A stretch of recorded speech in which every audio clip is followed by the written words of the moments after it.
Hey everybody, what we're going to do today is we're going to go over the Federal Reserve System and just kind of go through a couple terms and kind of the organization of it and stuff like that. Then come back on the next day in class and kind of talk about like what the Fed actually does and how it does it. Okay, so first off, what is the Federal Reserve System? All right, first off, the Federal Reserve System, anytime I say that term, right, I will usually just call it the Fed. The Fed, whenever I say the word Fed in this class, that always refers to the Federal Reserve Bank or the Federal Reserve System. Okay, it's not the federal government. It's the Federal Reserve Bank, the Fed. Okay, now what is it? Okay, it's the nation's central bank. All right, so what does that mean? Okay, a central bank means that it is a bank that lends to other banks. That's what it is. Okay, and it's a lender of last resort. What do I mean by that? I mean like, if a bank needs a loan, it goes to other banks first. And then if other banks turn it down, its last resort is to go to the Federal Reserve Bank and directly and then ask for a loan from them. Now you might say, well, coach, why wouldn't they just go to the Fed in the first place? There's a reason for that, but we'll get into that later. That's not really important right now, okay? But it's a lender of last resort. It's the last group that the bank would go to if they needed a loan, would be to go to the Fed. Now the system that we have today is created in 1914.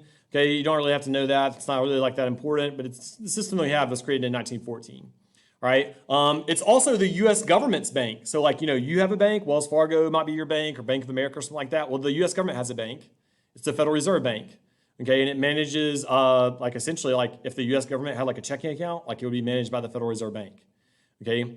It also regulates banks. The Fed system does. So like if you own a bank in the United States, if you run a bank, you actually have to follow two sets of regulations. You have a set of regulations that are implemented by the U.S. government, and for those, when you break those, like you could be fined or something like that, but you could also go to jail. Okay, but then you have a separate set of regulations that the Federal Reserve System puts on you that you also have to follow. And if you don't follow those, your bank can get fined or it could get shut down too by the Federal Reserve Bank or the Federal Reserve System. They could shut it down. And then also it conducts monetary policy. Okay, which is controlling the supply of money. That's what monetary policy is, controlling the supply of money. All right. Now, this system, okay, it's kind of has a structure to it. Okay, and the structure is made up of the Board of Governors, the Federal Open Market Committee, and the Federal Advisory Council, and it's operated in this kind of a regional system. Okay, so let's talk about the first group, the Board of Governors. Right, the Board of Governors is made up of 7 people. Those 7 people are appointed by the president and confirmed by the Senate. Okay. And among those 7, all right, the most important is the chairperson. Now, the current chairman of the Federal Reserve Bank is this guy on the slide, Mr. Jerome Powell. Okay. He's been the Fed chairman since the first year of the Trump presidency. Okay. What does the Fed do? What does the Federal Reserve Chairman do? Basically, he oversees board meetings. He testifies before Congress about official Federal Reserve policy. That's kind of what he does. Okay, and so Jerome Powell, that's who that is, the dude in the bottom right there in the picture. Okay, now, like I said before, he presides over Board of Governors meetings. The Board of Governors has 7 people on it, right? Those 7 members are appointed to 14-year terms. They're appointed by the president and they're confirmed by the Senate. Right, so like President Trump, he could nominate somebody to serve on the board. That nominee would have to be confirmed by the U.S. Senate in order to serve on the board. Now, each one serves a 14-year term that's staggered. That means that every other year, a different Board of Governor member is going to be appointed. Now, you notice 14 years. Like, what's the deal with 14 years? Like, why 14? Okay, the reason why it's 14 years is because think about it. A president at most can serve 8 years, right? Which means that every member of the Board of Governors, if they stay the entire 14-year term, right, they'll serve at least 2 different presidents. Now, why would they make it that way? Well, because we're trying to keep it, the Federal Reserve Bank, which is like the government's bank, right? It's in charge of monetary policy and the supply of money. Okay, it lends to other banks. It's a really powerful entity, right? We don't want all that economic power to be mixed with political power. So we appoint these members for 14-year terms because we want to make it where like a member isn't beholden to a certain president. So like if a member gets appointed by President Trump, that member can't just do whatever Trump tells him to do because that member is going to serve under a different president after that. All right. So the point of those 14-year terms is to try to like make them less influenced by politics. Okay. All right. Now, how is the Fed system organized? Okay. It's organized into 12 regional banks. all right? 12 regional banks. It's the Federal Reserve Board is based in Washington, D.C., but the regional banks are located other places. Now, why do we have regional banks? Why don't we just have one bank in Washington, D.C.? Again, political power, economic power, right? We're trying to separate those out. So we decentralize the Federal Reserve Bank. We put all the leadership spread out among these 12 regional banks and don't just let them all sit in Washington, D.C. next to a bunch of politicians. So we're trying to, again, make them less influenced by the different, by politics, okay? Of the 12 banks, the most important one is the New York branch of the Federal Reserve Bank for obvious reasons, right? Think about it. What's going on in New York? Wall Street, right? Stock market, all that kind of stuff, right? All these big investment banks are located there.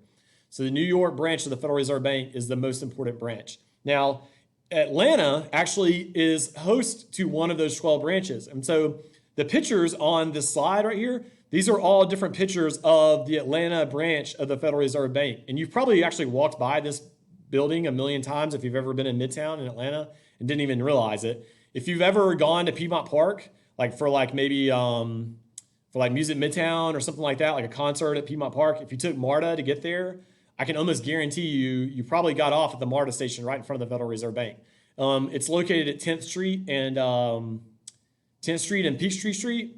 And so it's like right beside the MARTA station on 10th Street. And it's like this giant marble building. It's a really impressive building. They actually like have it open up. Part of it is open to the public because there's a museum inside of it. But it's like super high security. Okay, super high security. Now, if you're curious about where these different 12 districts are, you don't need to know this, but here they are. They're laid out right here on this map. You'll notice that there's way more districts on the eastern side of the United States than there are on the western side. And the reason why is because these districts that we have today in 2020, they were created back in 1914 and they haven't been changed since then. So like these regions were based on 1914 populations, okay? And they might ask, well, why haven't they updated the regions to better reflect the fact that, there's way more people living on the West Coast now, right? Like if we redrew these maps, you'd probably lose you'd probably lose one of those districts right there in the middle part of the country around Chicago or Cleveland or Philadelphia maybe. You might lose one of those or St. Louis, right? And then you'd probably gain at least one in the West out there in California. But the reason why they haven't redrawn them is just because basically we figured out technology that allows it to like work and not get it overwhelmed.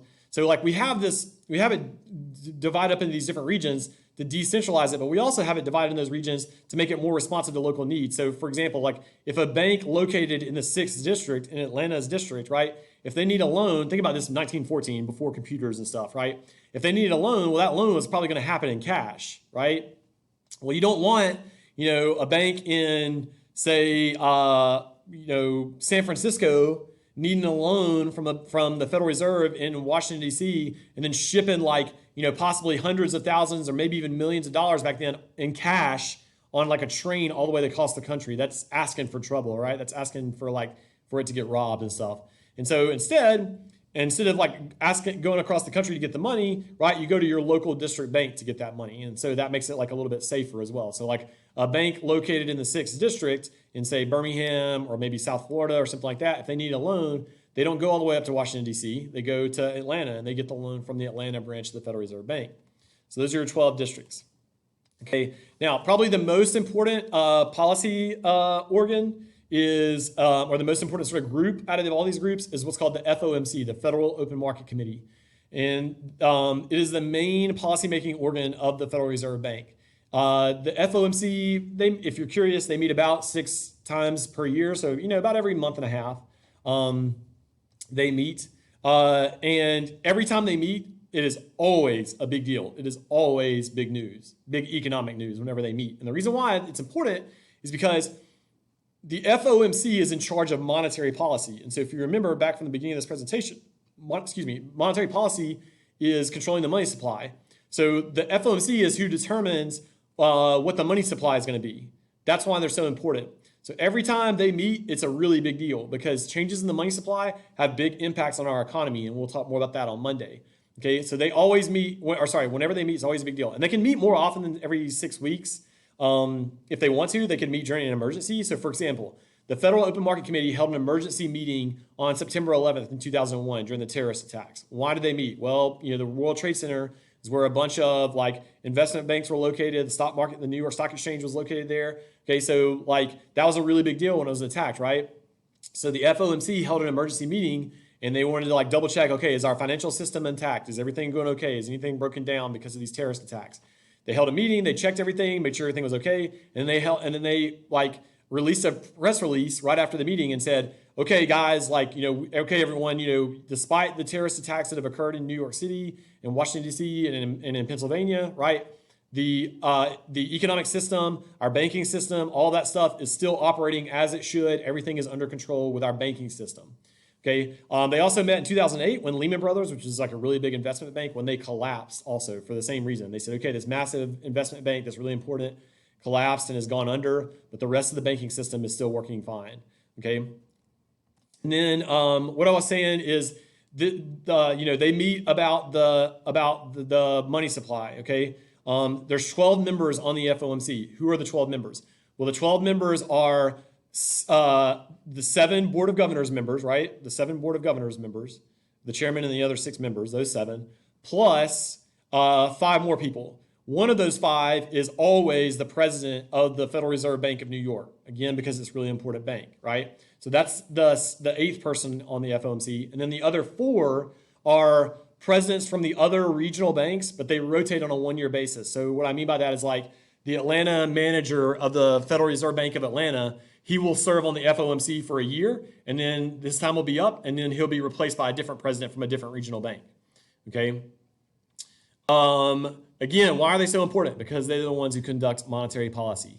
Okay, that's why they're so important, right? And then finally, the last group that I really want to talk about to kind of wrap this up is what's called the Federal Advisory Council. That's made up of 12 members. What do? They basically offer the FOMC advice, kind of here's what we think is going on, and based on what we think is going on, here's what we think you should do with the money supply and with monetary policy.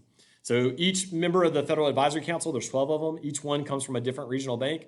And so the Atlanta branch representative is going to say okay, here's all the things that we're seeing inside of the 6th district of the Federal Reserve System. Here's all the things that we're seeing inside of the Atlanta part of the system.